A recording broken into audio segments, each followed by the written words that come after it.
Hello and welcome back to Odds on Euro Matchday 8 qualifiers for the Euro with Alvaro, Romeo, with Dani Fisichella after an exciting weekend with a lot of games and surprises.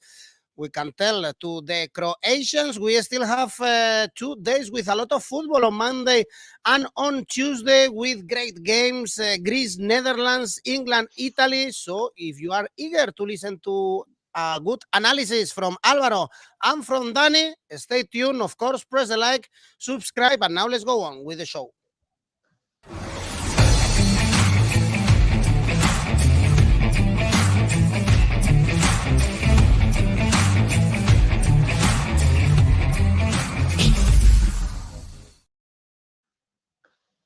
Also, remember that we have a partnership with 1xBet. So if you want to register with this bookmaker, you can get an exclusive welcome bonus of 130%. Use the Oddspedia YouTube promo code. You have the link in the description. So let's go on this trip in the cold Europe to analyze good games. First stop, Belgium, Sweden, Group F, and here I want to talk about Lucavacchio. We've been highlighting him, Alvaro, in our videos of La Liga because he is the last good signing from Sevilla. Great spot, and he scored a brace in that important victory for Belgium against Austria. The business is done for Belgium. For Sweden, only 6 points, far from the solid team we saw in the past Euro, actually. And they didn't play an official game, Alvaro, in these days. No, they didn't. This game is interesting. Lucavacchio, to start with somebody. I think that it was a clever signing by Sevilla. He's still 26 years old, so he's been around for a while, that's for sure. But I think that he's still about to get a better player. And I think that at Sevilla, he's going to find the right conditions to do so. His best ever scoring season was last one with 11 goals in the Bundesliga, 12 in all competitions, even though he managed to score 14 in all competitions with Fortuna at some point. But I think that this player, all together with Doku and with Lukaku, they were at least scary against Austria. I don't know if when Leandro Trossard returns, who is going to be deployed? Maybe Lucavacchio.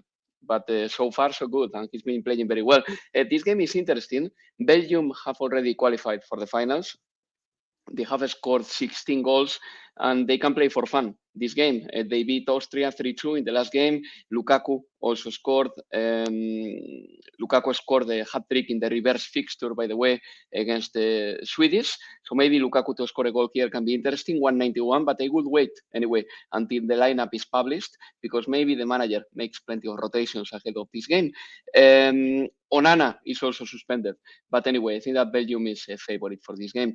And Sweden, well, for them it's more complicated because they must beat Belgium and hope that Austria doesn't win to stay in contention to finish in the top two. But let's don't forget, this is very important. That's why I'm telling you, wait a little bit until the beginning of the game or before kickoff, because Austria plays against Azerbaijan at 5 p.m. My time, and they could be qualified before the game starts in Brussels. So this is very important as well. Sweden didn't play the last World Cup. They had qualified for every Euro since 2000, but they are a little bit on a way down right now. This generation of players is not delivering so much. Isak is not going to be playing this game because he's injured and he's the best player Sweden has. And Sweden, for example, in the last Nations League, only won 1 game out of 6. That was a little bit of a message too. Sweden is going through a rough one. So I'm going to go for the following. And this is probably my favorite game to bet from the whole show. Belgium to score over 1.5 goals, 167. Belgium to win, 172. And Belgium to win and over 1.5 goals in the game, 191. Those are my recommendations. Feel free to choose any of them. Well, the odds for Belgium to win, Dani, they are so good, 1.7. The only question mark is the rotations that Alvaro was mentioning. You have to watch Austria, Azerbaijan before putting any bets on it. And I think it's very unfair that the Austrians plays 2 hours before the Swedes, because this could be a complete dead rubber. if Austria doesn't win in Azerbaijan, then Sweden needs to go for the win and needs to do what they are not set up to do, which is basically go on the attack. And I think this could make the game crazy and very, very open. If Sweden goes gung-ho and attacks, which they're never comfortable doing, I think Belgium, with the pace of Lukaku, Lukebayo, Doku, they can really, really create some problems. Lukaku, of course, in a lot of form, great form, scored 10 in the last 7 games with Belgium. And, Belgium, a little bit like England, I would say, they are master of qualifiers. The last time they lost a qualifiers game was in 2015 against Wales. So it's 8 years without losing a qualifiers game. Then major tournament is different, but they normally get a job done, and they always score at home in the last 5 years. Last time they didn't score at home was a 0-0, a friendly against Portugal in June 2018. The away form for Sweden is more than suspect. They lost 2-0 to Austria in the Nations League, lost away to Norway, to Serbia. They also lost in the World Cup qualifiers away to Poland, Spain, Georgia, without scoring, Greece. Yeah, Sweden on their travels, not to be trusted. Belgium did well against Austria, suffered in the second half when Onana got sent off. For me, is an over 2.5 goals, 194. Well, goals in this game, in your opinion, probably Belgium to win is also a good option. Let's move on to Group J. Here we are going to analyze Bosnia, Portugal. Portugal, perfect so far. 7 games, 7 victories. We saw them beating Slovakia, conceding the first 2 goals in these qualifiers. But we have also Cristiano Ronaldo, even if he's in Saudi Arabia, still scoring for the national team. The numbers for Portugal under Cristiano Ronaldo, or with Cristiano Ronaldo, Dani, are awesome because they've qualified for every major tournament and they are one of the best national teams in Europe. And apart from that blip when they lost to Serbia in the World Cup qualifiers at home and had to go through the playoff, which they negotiated very well, yes, they are another master of qualifiers, always qualify early, get the job done. Now they got the best attack of the qualifiers, 27 goals scored, best defense alongside Hungary, only 2 conceded, all wins, 12 shots on goal against Slovakia. Perhaps they should have scored more. The expected goals of Portugal was 7, only scored 3. So that tells you, really, if things click. Daniele, just very quickly, are you a fan of the accumulated expected goals? Because I think it doesn't make any sense. Well, I think... No, look, because I can take 10 shots on target from 45 meters. Every one is 0.1, and altogether goes back to 1. I mean, it tantamounts for 1. But I don't like the accumulated expected goals. I don't think it's a good metric. Think it shows if a team is producing good chances. And, if you but it doesn't show each individual expected goals for each chance tells you how likely it was to score. Yeah. But if I take 20 shots from midfield, it will tell me that I had the 2 goals expected. No, it won't. And that would be very fake. The accumulated expected goals is a bit of a joke. No, I think the expected goals from shoot from midfield will be very, very low, 0.1. Yeah, around that. Yeah, but altogether it will tell you, you had it. Let's move on. Anyway, let's move on. I think you can look at if they are outperforming, underperforming. Maybe you can look at that way. They won all the last 4 away games, Portugal, that's for sure. They might make some changes. Ronaldo break the record, 125th goals, whatever. We get tired of saying these things. Bruno Fernandes, 2 goals, 5 assists in the last 3 qualifiers. And Bosnia, really patchy form, only 3 wins in the last 7, lost the reverse fixtures 3-0. At home, won 5 of the last 6. So, not too easy to go to play in Bosnia, but they lost to Luxembourg 2-0. They won the Nations League group, Bosnia, by the way, so they're going to be probably in the playoffs anyway. But in the last World Cup qualifiers, they only beat Kazakhstan, still led by Dzeko and Pjanic, 245 caps between them. Big misses because there is no Krunic, no Tahirovic, but the game they won against Luxembourg was the first one in charge for Savo Milosevic, a great player of the notice, and he won. First was one win, one game, one win for Savo Milosevic. See if he can make 2 in 2. I think it's a bit tricky for him. Both to score here. 2-5. Yes, Portugal will make changes, but they got plenty of attacking chances, opportunities, and Bosnia will score. Hopefully, not just expected goals, proper goals. 2-5. Gaurap is telling us that Portugal, they are already qualified, so he doesn't trust this game. This is the key factor, no? How serious Portugal is going to take this game, because if they take it half seriously, let's say 60% serious, they are going to win. Yeah, but the thing is that if Roberto Martinez brings in like a good lineup, I think that Portugal are going to score goals, because once Cristiano Ronaldo, Bruno Fernandes, and all these guys are on the pitch, I think that they don't know anyhow else. I mean, the way they play is that one, and the attack, and they've got their individual agendas as well, which is very important. Cristiano Ronaldo is looking for more records, as well as Bruno Fernandes probably. So I think that, if a bad team comes onto the pitch with no pressure to speculate, then I don't expect a lot from them. But if a team with plenty of players who are normally very competitive come onto the pitch with nothing to play for, I still expect, if not the best, at least I expect them to try to score and satisfy and fulfill, as I said before, their individual agenda. So this can be the case in this game. Portugal helped me get my Yaka right the other day, because they are scoring plenty of goals. They have scored 27. They have received only 2. They average almost 4 goals per game, and Cristiano has scored 7 goals. And Bruno has given 7 assists. And they got many more players. Gonzalo Ramos the other day, he did the score as well. And when it comes to Bosnia, well, Bosnia and Herzegovina, they still can make it, but they've got left to play against Luxembourg and Slovakia, which are the sides that are going to be in contention with them for the second spot in the group. So if Slovakia beats Luxembourg, for example, and Bosnia and Herzegovina doesn't win this time, they will be unable to qualify via the group stage, and they will be in the playoff anyway. But I think that for Bosnia, it's pretty tough to qualify, and I expect Portugal to be a better team here.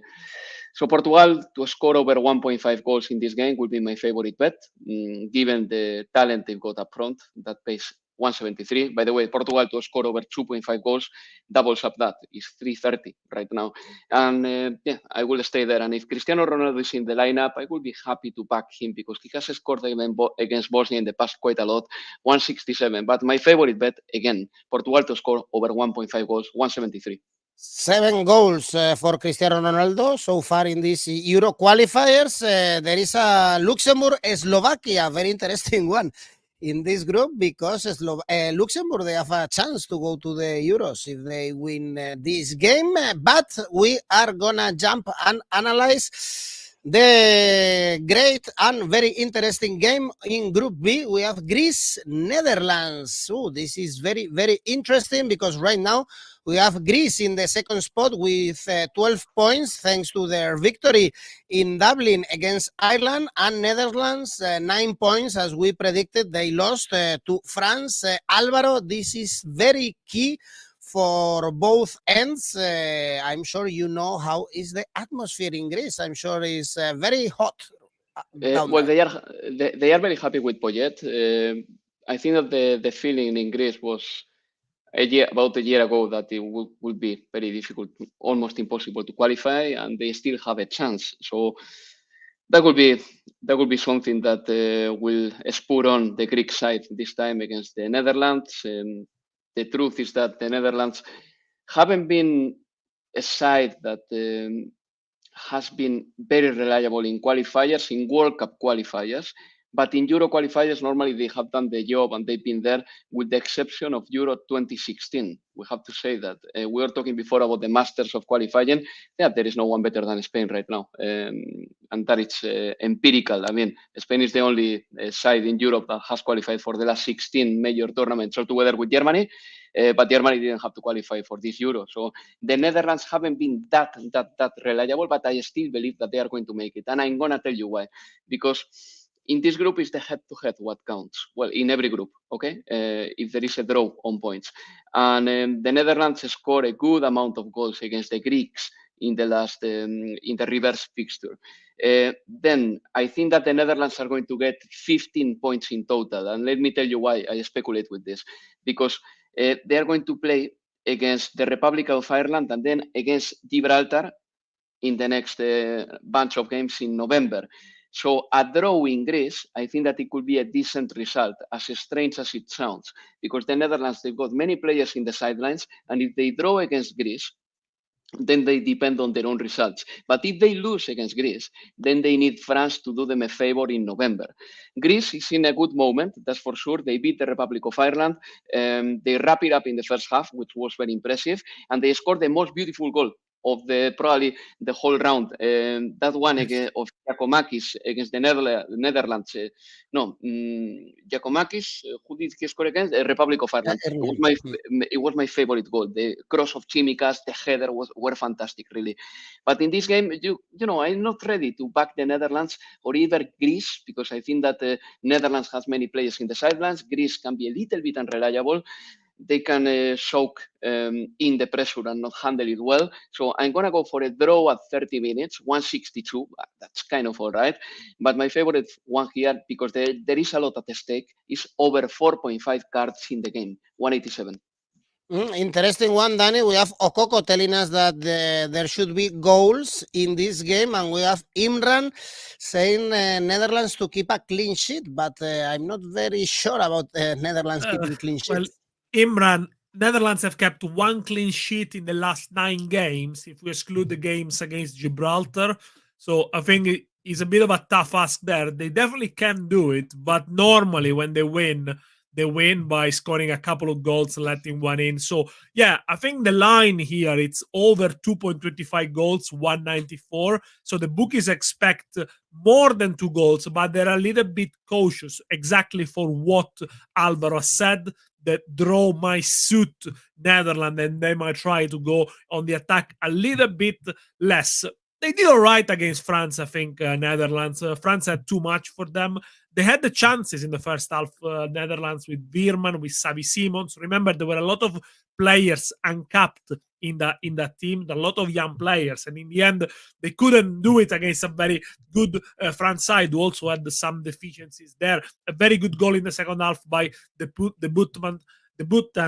Hartman, but they are without Gakpo, Depay, Frankie de Jong, De Ligt, Weghorst, Reinders, Koopmeiners. That's a full squad. Greece started slowly against Ireland, grew into the game. Very good display by Tsimikas, who provided a very good assist, but that's what you would expect from a Premier League quality player. Completed a lot of dribbles, won the most duels in the game against Ireland. Blashodimos also had a good game. Another under 2.5 goals game for Greece, who, by the way, in their Nations League group won the League C, so they are fairly sure of a playoff spot, but qualifying ahead of Netherlands will be a fantastic achievement. And the Netherlands too. I have to remember. And the Netherlands too, exactly. Both will go to the playoff, yeah. I mean, as it stands, you got Netherlands and Croatia going to the playoff for sure from League A. Greece, you got some heavyweights there as well. But yeah, most of the Greece games against under Poyet have been under between March 2021 and September 2022. 15 games played, 13 have been under 2.5 goals. So they also not a very high scoring side. I'm gonna stay with the over here, over 2.5 goals for this one. I think there might be a few goals, only 2 goals. Of course, you get your money back. 194 is the line for this one. All right, really, really good game. This one, let's see if Greece can upset Netherlands. These are the games we have on Monday. Let's jump to the games we have on Tuesday. First one, the best one, England, Italy.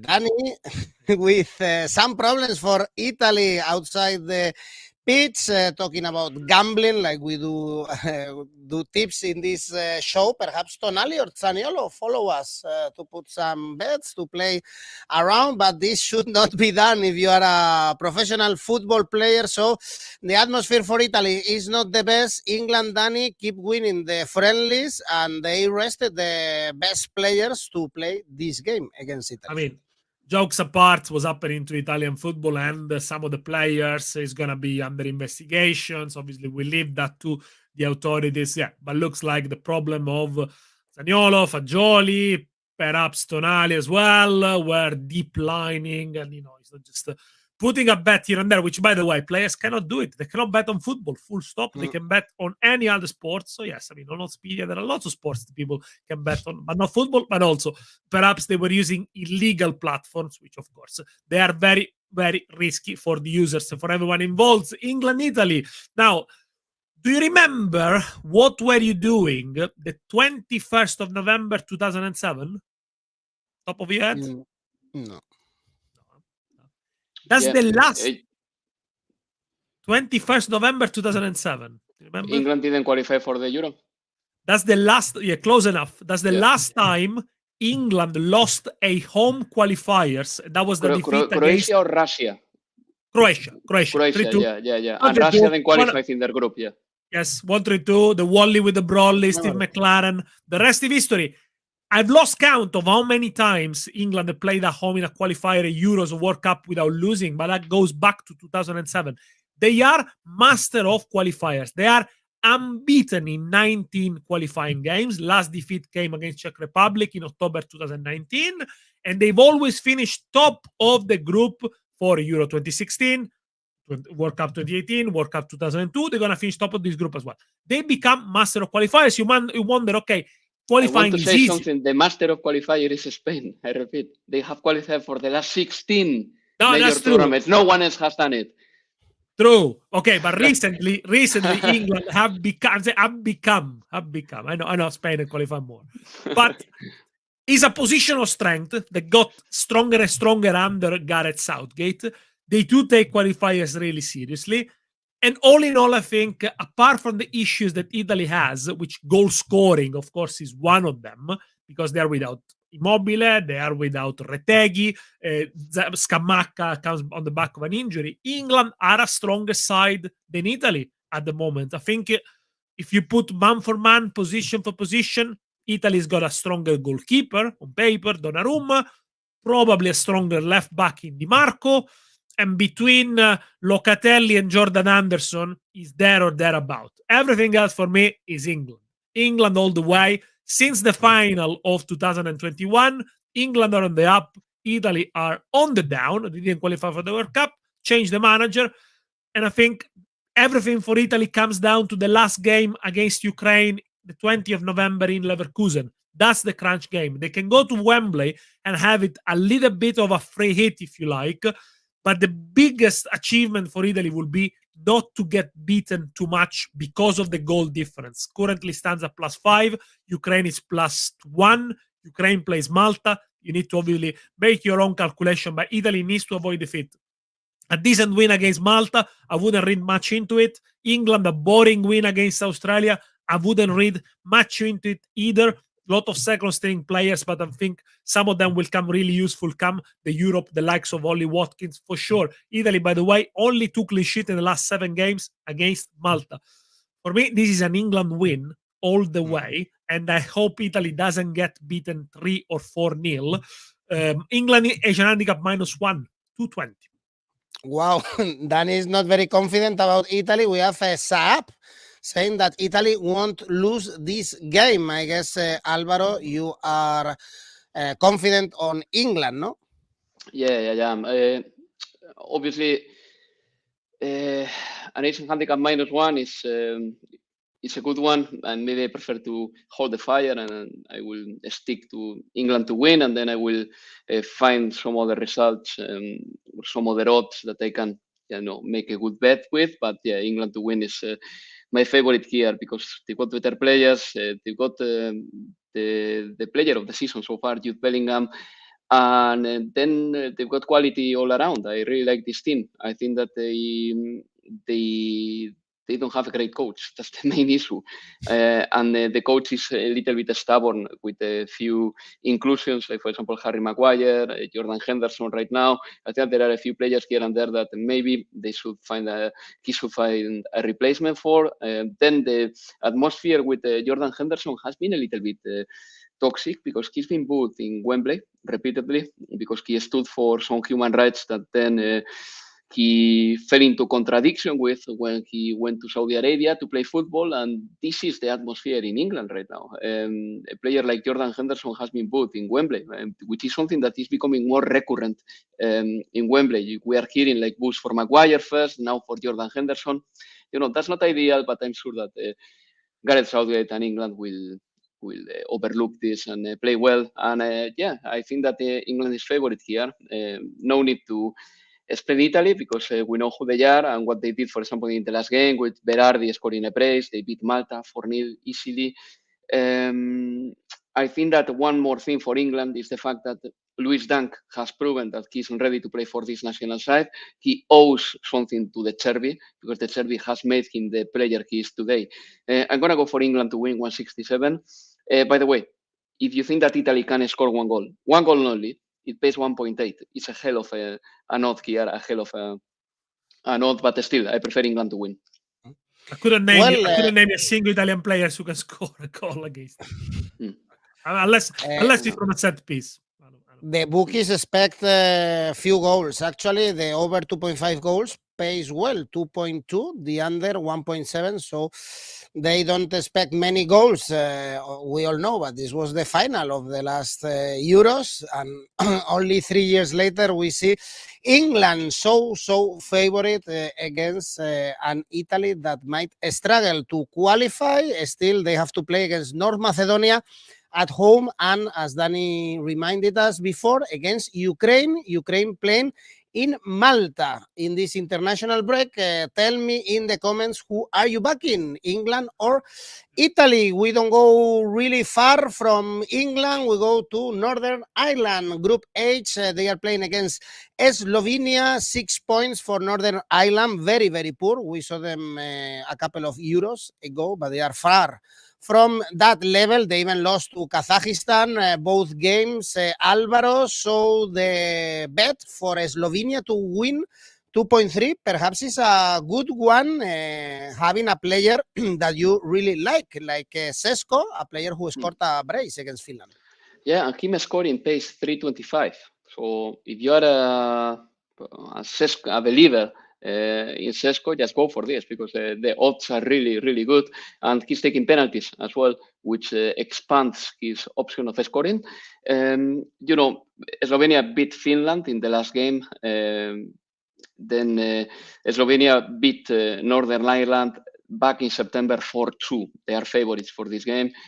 Then to win is quite generous too. I think that it's a good value. And it looks like Slovenia and Denmark, they are going to have a fight for the first spot. Good thing for Slovenia is they are going to play knowing the result between Finland and Kazakhstan, who are third and fourth respectively. And a draw in Helsinki, for example, is going to be very helpful for Slovenia's interest. But the group is not over, as Slovenia will travel to Denmark and then welcome Kazakhstan in November. But I think that Northern Ireland has been so poor that this is a must win for Slovenia, really. And at the same time, I think that their first spot can change. I think that Denmark is going to end up qualifying first in this group. But anyway, I think that this game is for Slovenia. Really not so easy to bet because I can't forget that this Slovenia side, despite having 16 points, don't have the reliability of Spain, England, Portugal, whatever the table says. And in this case, the table says that they are first, but they are not a robust leader. We have seen it. We have seen some results of them that were a little bit shaky. And maybe for Slovenia to be a reliable leader, they have to keep getting good results for a sustained period of time. So I'm going to back them. But since I think that they are a leader, which is a little bit shaky, I'm going to back them with an ace and handicap 0 only for Slovenia, which pays 154. I know it's not a lot. But Sesko to score is 325. So I'm giving you two odds there, the conservative one and the risky one. So it's down to you to choose it. Well, they have to play Slovenia against Denmark in the next game. So they have to win this one to be comfortable in the top two. only lost one of the last 13, Slovenia. So one of the most informed sides in these European qualifiers. And the defeat was against Finland, drew with Denmark, beat Montenegro and Romania not long ago, scored 12 in the last 4 games. There were a couple of games with San Marino, of course, but the importance of having a goal scorer, Sesko, someone who puts the chances away and giving Slovenia the chance to qualify for the Euros after 24 years, the only participation in the 2000. They never really came close to qualify. But, the manager, Matthias Kek, is in charge since 2018, working with this group of players. Things are starting to click. Is a good side, of course, with Oblak in goal, Lovric and Biol from Udinese playing there as well. Is a good collective. I would say, not long ago, they beat Croatia 1-0. So obviously, they got it in them to play at a higher level, if you like. And for Northern Ireland, they beat San Marino. They were on the run of 5 consecutive defeats. They cannot qualify for the tournaments. The second spell in charge for O'Neill, for Michael O'Neill, has been unsuccessful. Of course, injuries to players like Stephen Davis, Stuart Dallas have been a blow. Craig Cathcart retired last month. Paddy McNair, by the way, is suspended for this one. So it is a depleted squad, a transition squad. And, back in 2014-15, when O'Neill managed to qualify them for Euro 2016, they were really good at Winson Park at home. They were undefeated. And in the first spells in charge, O'Neill won 26 games for them, 36% to win, which is very good for Northern Ireland. Now, only 2 wins in the last 7. Recently lost at home to Finland and Kazakhstan. In the Nations League, they beat Kosovo, drew with Cyprus, lost to Greece. Yeah, very, very inconsistent form at Windsor Park. But this could be a cagey one, I'm going to go for an over 2 goals, 190. Slovenia don't necessarily need to win here. They could be happy with a draw, but maybe Northern Ireland might want to finish the campaign with a bang at home. Over 2 goals, 190, only 2 goals, you get your money. Okay, Salim is going for Slovenia to win. Andrijos, both teams to score. No, and he is mentioning that it's pronounced Sesko. I think Alvaro was pronounced it correctly, spot on. Well, more or less. We are not from Slovenia. And the last game, not far, by the way, from Slovenia, Group G, we have Serbia, Montenegro, derby, of course, not a long time ago. These 2 countries were the same country, and Serbia coming from back-to-back defeats against Hungary. Montenegro, Danny, they played a friendly game against Lebanon.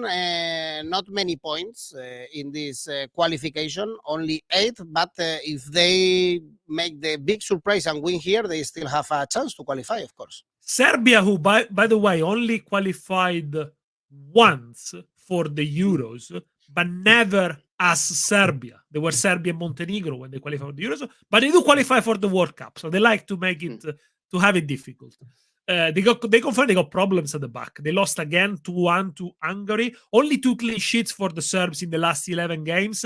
Very concerning the way they failed to manage games. They equalized with Pavlovic and conceded after a minute. And if you do remember that crazy game they had at the World Cup against Cameroon, they were 3-1 up and they were continuing to attack. It seems to me that emotionally, also the game against the Swiss after they took the lead in the World Cup, emotionally sometimes they are a bit difficult to handle themselves. But they had a lot of chances against Hungary. Hit the post twice. For Hungary in the second half, he was back against the wall. Probably Serbia should have deserved the equalize, but also Hungary on the counter could have scored the 3rd goal. Now, this is a tricky one because if they lose this one, Montenegro leapfrogs them. So they need to be really careful for a team, Serbia, that are good, full of talent, maybe not very balanced, but they at home recently lost to Norway, they lost to Hungary, and yeah, they do concede goals. Montenegro, on the other hand, only lost 1 of the last 4 games, but they drew 2-2 against Lithuania. And that's really what is stopping them from perhaps having a real chance of qualifying, unbeaten away from home in the qualifier, scored 5, conceded 5, a very low scoring side, this Montenegro, but they got Krstovic, already scored 4 goals in Serie A, with Lecce, the big surprise of Serie A. Not very good in the Nations League Montenegro either, but they won 1-0 away to Romania. So, can they pose problems to Serbia? I don't think so. I think I'm going to go for a Serbia win, and I'm going to go Serbia win in the first half. 196, and I think it's going to be the result. Also, a full time, the odds are even higher. Perhaps we should look at the cards market, Alvaro, as Gersao is commenting us, and you are a big fan of this market. Yeah, no, and the cards market is something that I flagged yesterday. Probably, Edu, you saw my message when we spoke privately. But you know what? Yesterday the cards market wasn't available. This game at some point, I don't know why, had all the betting suspended in a couple of betting houses, and I don't know why was that really. But yeah, if the cards market get available again, I will go for over 4.5 cards. That's for sure.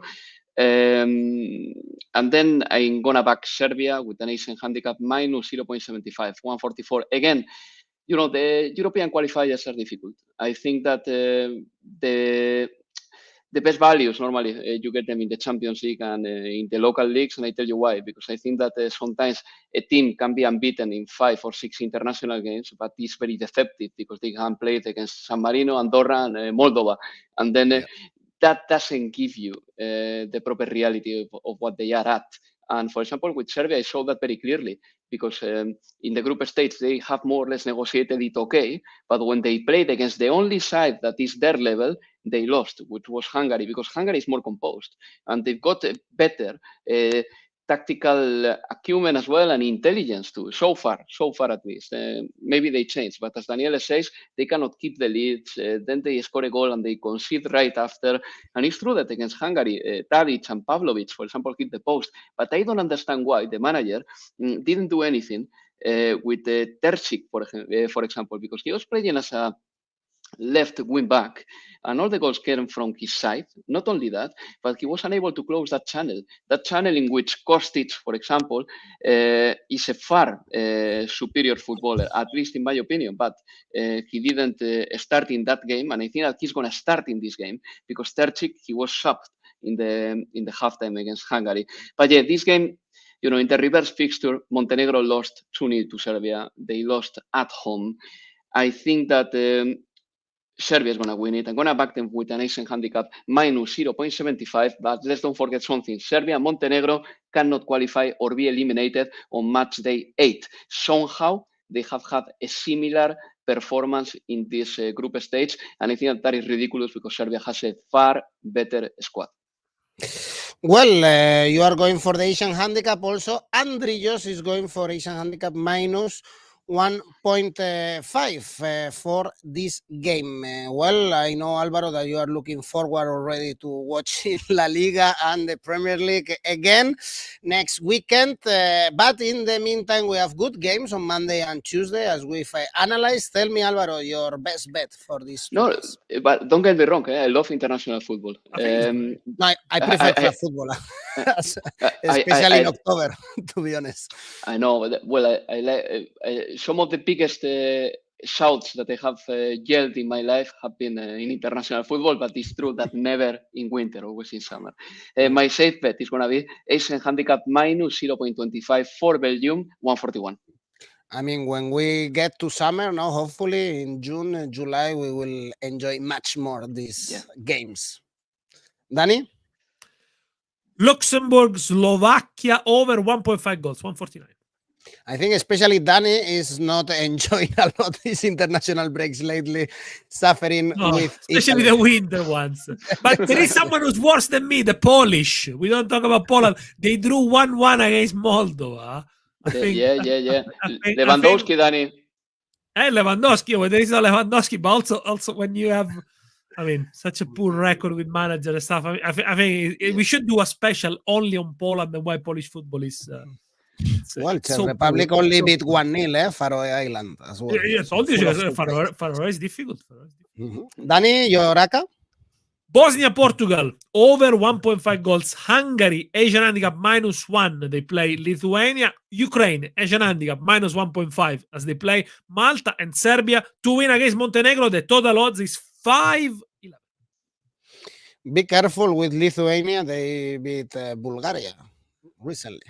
Not big effort. Huh? That doesn't take much to beat Bulgaria. And well, Alvaro, your ACA was correct in the previous Ah. match day for these Euro qualifiers. Congratulations, yours.